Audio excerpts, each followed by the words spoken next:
It's an orange juice. What's up everyone, this is OJ.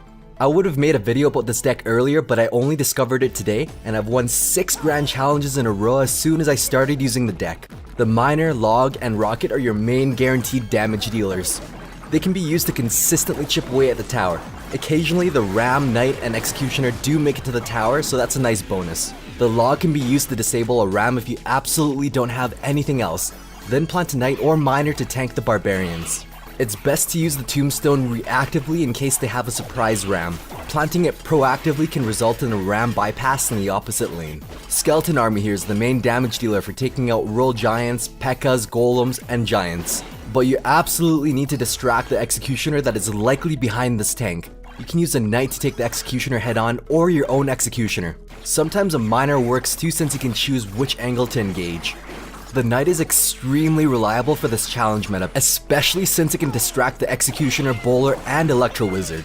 The Executioner is going to be one of the best cards in the game and one of the best cards in your deck, since it deals with all swarm units and most air and ground units as well. It's pretty self-explanatory. Support it with a Ram, Knight, or Miner for your big pushes. Since every deck has Executioner in this challenge, if anyone ever plants it in the back or near a tower, always rocket it to chip their tower. It's good to remember that the Rocket always deals 493 damage to an arena tower and the Log deals exactly 100. So combined, whenever you can get the tower below 593, just defend or pressure the other lane for the rest of the game. Play this deck defensively, defend on your side, and go in for a counterattack. With true red and true blue issues, sometimes it won't bypass a spawner like a Tombstone, and sometimes it does. To ensure it always bypasses, you can plant your Battle Ram on the opposite side at the edge of the bridge to bypass the building completely. Applying this pressure with the Battle Ram on the opposite lane is important if they plant a Giant in the back. It forces them to spend Elixir in the other lane. If you notice their only counter to your Battle Ram is Inferno Tower or Bomb Tower, keep sending it in by itself to make that +1 Elixir trade. The Battle Ram provides insane defensive value.